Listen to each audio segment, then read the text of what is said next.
नमस्कार, मैं शंभू कुमार सिंह और आप देख रहे हैं नेशनल दस्तक। कल से लगातार मैसेज आ रहे हैं, लगातार लोग कॉल कर रहे हैं कि आखिर चंद्रशेखर आजाद रावण और अखिलेश यादव के बीच बात क्यों नहीं बनी।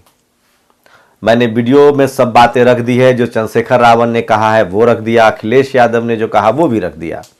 अखिलेश यादव ने कहा कि हम 2 सीट दे रहे थे, चंद्रशेखर रावण को कहीं से फोन आया और वो चले गए।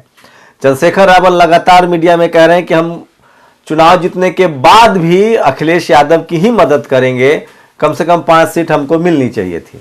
लेकिन अगर ये दोनों अलग अलग होते हैं तो मुझे लगता है कि चंद्रशेखर रावण तो सड़क पर हैं, कहीं अखिलेश यादव की हालत तेजस्वी यादव जैसी बिहार वाली हालत ना हो जाए।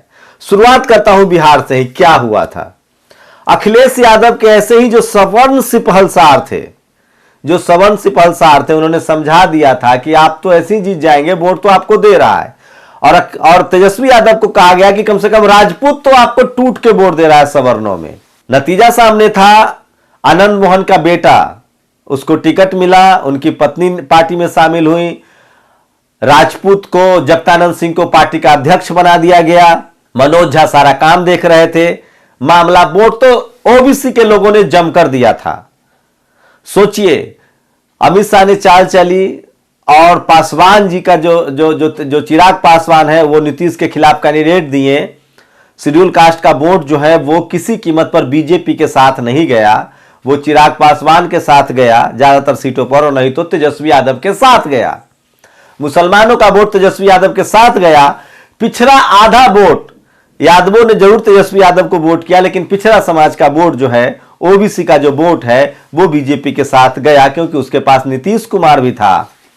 लेकिन सबसे बड़ी गलती क्या हुई तेजस्वी यादव से, जीतन राम मांझी का निकलना और सहनी का निकलना। और आज बिहार की सरकार जीतन राम मांझी और सहनी के दम पर चल रहा है।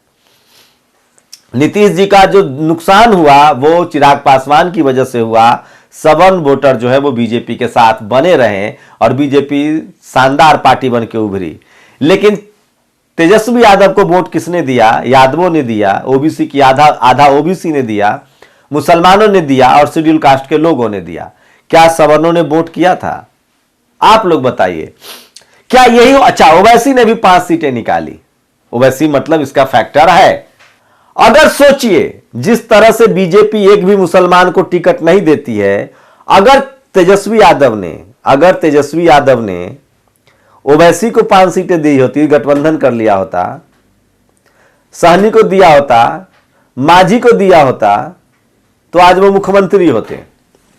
लेकिन उन्होंने ओबीसी की जातियों को टिकट नहीं दिया, दलित समाज, अति महादलित को अपने से दूर हटा लिया, ओबीसी की सहनी को हटा लिया। नतीजा क्या हुआ कि उनकी पार्टी तो बड़ी रह गई, लेकिन सरकार नहीं बन पाई, वो मुख्यमंत्री नहीं बन पाए। क्या यही सब कुछ बीजेपी के साथ होने वाला है यूपी में? क्या यही सब अखिलेश यादव के साथ हो सकता है? मेरी 2 बातें हैं, क्लियर सुन लीजिए। आज के डेट में ओबीसी बिल्कुल पूरी तरह से बीजेपी से दूर नहीं हुआ है। ओपी राजभर और केशव मौर्य, स्वामी प्रसाद मौर्य की वजह से ओबीसी अखिलेश के साथ आया है, यादव इनके साथ है। मुसलमान 100% इनको मान लीजिए वोट करेंगे। तो भी सवाल होता है कि मामला पहुंचता है 30% तक। बीजेपी के साथ 15% सवर्ण समाज है। अगर आधा ओबीसी मतलब 25% ओबीसी भी उसको मिल जाता है तो उसका आंकड़ा पहुंचता है 40%। तो फ्लेक्सिबल वोट कौन है? फ्लेक्सिबल वोट है शेड्यूल कास्ट का। शेड्यूल कास्ट का जो 20% वोट है वो फ्लेक्सिबल वोट है। अगर 5 से 10% शेड्यूल कास्ट का भी वोट वो आ जाए तो अखिलेश यादव जो है वो क्लीन स्वीप कर सकते हैं। अब मैंने कई बार हर वीडियो में बताया है, वो सुन लीजिए। ये बात कोई सवर्ण पत्रकार आपको नहीं बताएगा। इस देश की हकीकत है कि ओवैसी की पार्टी को दलित भी वोट नहीं करेगा, वो कहेगा कि ये मुसलमान की पार्टी है जब तक गठबंधन ना हो। बीएसपी को भी ओबीसी वोट नहीं करता है जब तक गठबंधन ना हो, वो कहता है कि ये दलितों की पार्टी है। और पिछड़ों की पार्टी के अखिलेश को भी सवर्ण वोट नहीं करता, कहता है ये पिछड़ों की पार्टी है जब तक गठबंधन ना हो। इसका मतलब है कि मुसलमान पूरी तरह से बीजेपी के अलावा सबको वोट देता है। मुसलमान जो है वो बीजेपी के अलावा सबको वोट देता है। दलित बीजेपी को भी वोट देता है, कांग्रेस को भी वोट देता है, अखिलेश को भी वोट देता है और बसपा को भी वोट देता है, रावण को भी वोट देगा।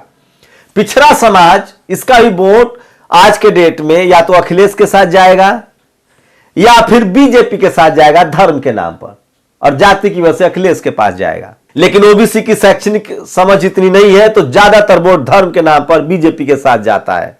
रही बात सवर्ण की, तो मैं एक जंतर देता हूं आपको, किसी एक सीट पर 5 सपा भी ब्राह्मण उतारे, बीजेपी भी ब्राह्मण उतारे, रावण भी ब्राह्मण उतारे, ओवैसी भी ब्राह्मण उतारे, सब पार्टी ब्राह्मण उतारे, तो बताइए उस सीट पर ब्राह्मण या जनरल कैटेगरी के लोग किसको वोट देंगे?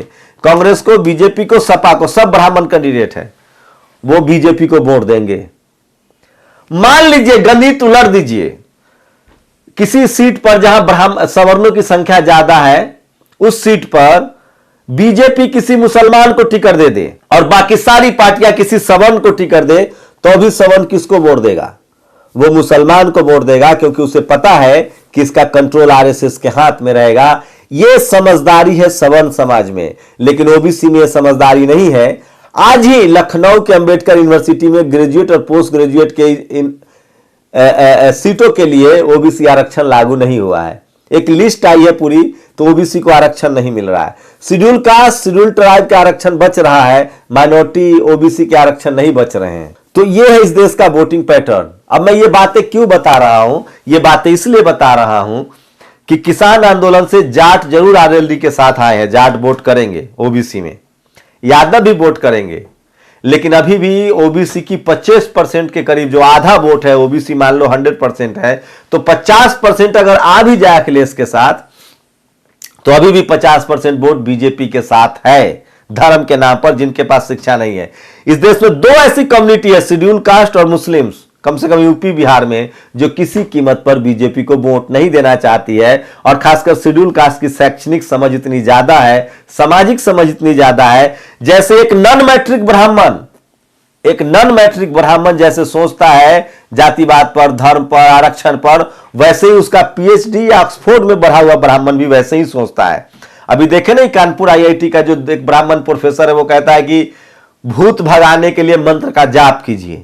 तो 7वां पास ब्राह्मण हो, अनपढ़ ब्राह्मण हो, अनपढ़ सवर्ण हो, वो भी ऐसे ही सोचता है कि आरक्षण खराब है, आरक्षण नहीं होता तो मैं कलेक्टर हो जाता, भले मैं स्कूल न गया हूं, और आरक्षण वालों में मेरिट नहीं है और जाति व्यवस्था सही है, ब्राह्मण सवर्ण की लड़की से कोई दलित क्यों शादी करेगा, भले वो खाना खा रहे हो। इसीलिए निधि रतन ने लिखा है कि रोटी का संबंध शुरू कर दिए योगी जी, किशन जी, रवि किशन, बेटी का संबंध कब करोगे? मतलब वर्ण व्यवस्था में नीचे जात की लड़की से शादी की जा सकती है, नीचे जात की लड़की में शादी नहीं, लड़की दी नहीं जाती है। उसी गोरखपुर में एक कनौजिया समाज, शेड्यूल कास्ट में कनौजिया थे, नौकरी करते थे, ब्राह्मणी लड़की भी नौकरी करती थी, शादी कर लिया, बकरे की तरह सड़क पर दौड़ा के उनको काट दिया।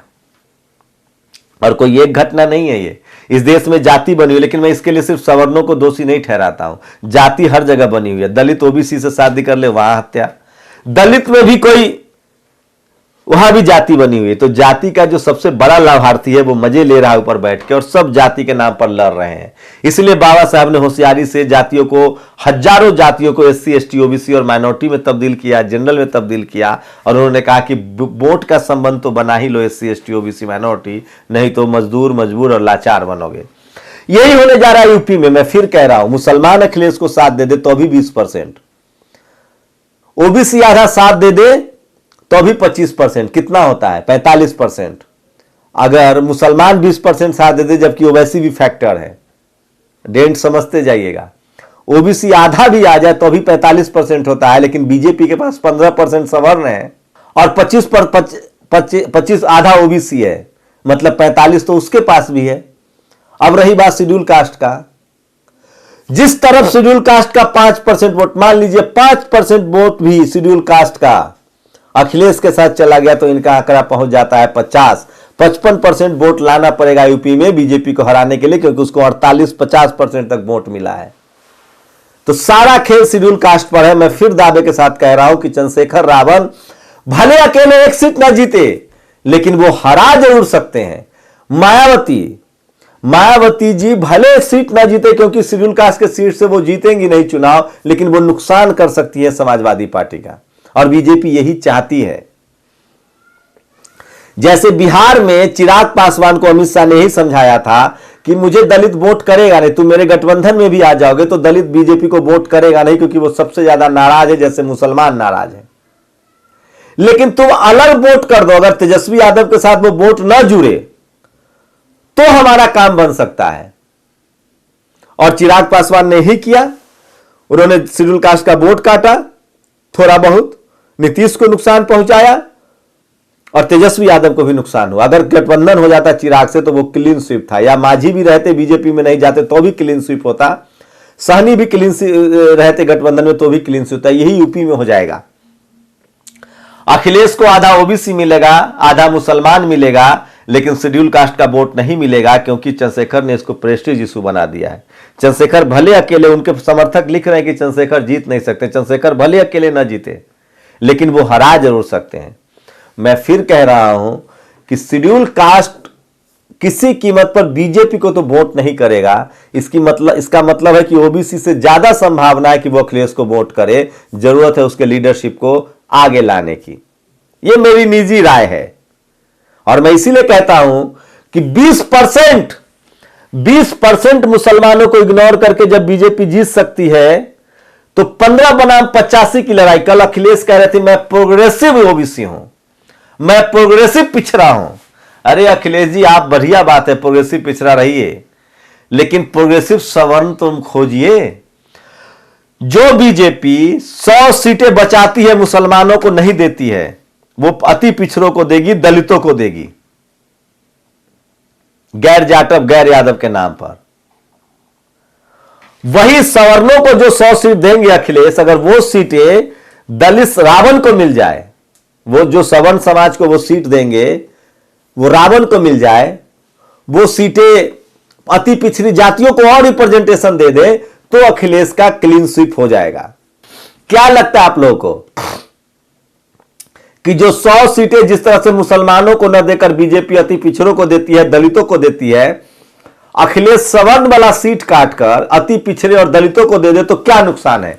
क्या सवर्ण समाज अखिलेश को वोट करेगा? आप लोग की क्या राय? मैं अभी भी कह रहा हूं, रावण गठबंधन में रहे न रहे, जो दलित समाज के लोग हैं वो मायावती को भी वोट देंगे, रावण को भी वोट देंगे और अखिलेश को भी वोट देंगे, क्योंकि वो सोशल जस्टिस को सबसे ज्यादा समझते हैं। पिछड़ी जाति के लोग सोशल जस्टिस को जो समझते हैं वो अखिलेश को वोट देंगे, जो धर्म को समझते हैं वो बीजेपी को वोट देंगे। मुसलमान बीजेपी को वोट देगा नहीं।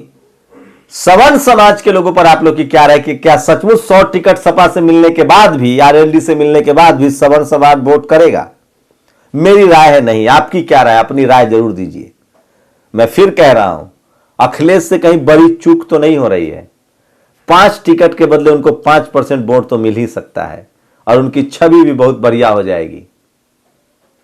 एक बात मैं दावे के साथ कह सकता हूं कि इस देश में दलित और मुसलमान किसी कीमत पर, जितनी उसके साथ अत्याचार हो रहा है, वो वोट नहीं करेगा बीजेपी को। ओबीसी के लोग जिस पर महा अत्याचार हो रहा है, जिनको लग रहा है कि दलितों के साथ अत्याचार हो रहा है और मुसलमानों के साथ वो गफलत में है, आरएसएस और बीजेपी का निशाना दरअसल ओबीसी है, जिसका 27% उसको खत्म करना है। और उसको एजुकेशन जब हो जाएगा तो वो हिंदू फोल्ड से निकल जाएगा। जैसे जाटों का जमीन जा रहा था तो हिंदू फोल्ड से निकल गए, गुर्जरों को आरक्षण नहीं मिला तो हिंदू फोल्ड से निकल रहे हैं। ओबीसी के लोग जैसी उनकी पढ़ाई लिखाई शेड्यूल कास्ट की तरह होने लगेगी, शैक्षणिक योग्यता आ जाएगी, आदिवासियों की पढ़ाई लिखाई होने लगेगी, वो हिंदू फोल्ड से निकल जाएंगे। इसलिए बीजेपी 20% शेड्यूल कास्ट के लोगों को तो पढ़ा लिखा देगी, उनके आरक्षण से खिलवाड़ नहीं करेगी, लेकिन वो 50% ओबीसी को कभी जगने नहीं देगी, क्योंकि 50% ओबीसी जग गया उस दिन उसका ही सीएम और उसका ही पीएम होगा। मैं इसलिए कह रहा हूं कि अखिलेश से कहीं बड़ी गलती तो नहीं हो रही है। जो सीट सवर्णों को जाना था वो दलितों को, पिछड़ों को, अति पिछड़ों को देकर वो क्लीन स्वीप कर सकते थे। ये मेरी निजी राय है। आप लोग की क्या राय है? अपनी प्रतिक्रिया जरूर दीजिए। इसीलिए पत्रकार जरूरी है जो कैलकुलेशन करे। आप जो टीवी अखबार देखते हैं, जो हवा बनता रहता है, कल से लॉटरी लगी अखिलेश। सोचिए, चंद्रशेखर रावण का इंटरव्यू, जब वो दलितों को बचाने जाएंगे तो कोई नहीं चलाता है, जब पिछड़ों की लड़ाई लड़ेंगे तो कोई नहीं चलाता है, लेकिन वो जैसे ही अखिलेश यादव के खिलाफ बोलते हैं तो सारे चैनल टूट पड़ते हैं। ये होती है मीडिया की ताकत। मेरा क्या है, मेरी तो कोशिश है, सोशल मीडिया है आपको समझाने का। आप समझे तो अच्छा, न समझे तो बहुत अच्छा। जब तक बीजेपी रहेगी नेशनल दस्तक चलता रहेगा। क्योंकि तभी अत्याचार है, तभी भ्रष्टाचार है, तो खबर तो चलेगा। लेकिन मैं भरोसा करता हूं, मैं डर से ईमान की बात कहना नहीं छोड़ूंगा। मेरे लिए देश जरूरी है, ये संविधान जरूरी है, डेमोक्रेसी जरूरी है। किसी पार्टी, किसी नेता का समर्थक नहीं हूं। इस देश की बहुसंख्यक आबादी की जिंदगी कैसे बदलेगी, ये देश कैसे मजबूत होगा और हम एक नागरिक के तौर पे कैसे भारतीय बनेंगे, इसकी कोशिश है मेरी। इसीलिए हमने इसका नाम है नेशनल दस्तक। हम पूरे भारत की बात करते हैं, भारत के हर नागरिक की बात करते हैं। और मैं बता दूं, मैं सवर्ण समाज के खिलाफ नहीं हूं। मैं चाहता हूं कि सवर्ण समाज मानवीय हो, जातिवाद छोड़े और बराबरी का पैमाना उठाए। नहीं तो क्या वजह है कि इस देश में media, judiciary, bureaucracy, business, college, university, ये तमाम जो पावर सेंटर्स हैं, जहां पैसा है, धन है, संपत्ति है, शहरों पर 15% सवर्ण समाज का ही कब्जा क्यों है? ये मेरिट नहीं है, बेईमानी है।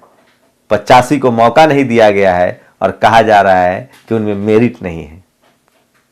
आप लोग की क्या प्रतिक्रिया, अपनी प्रतिक्रिया दीजिए। क्या बिहार वाली गलती अखिलेश यादव तो नहीं दोहरा रहे हैं?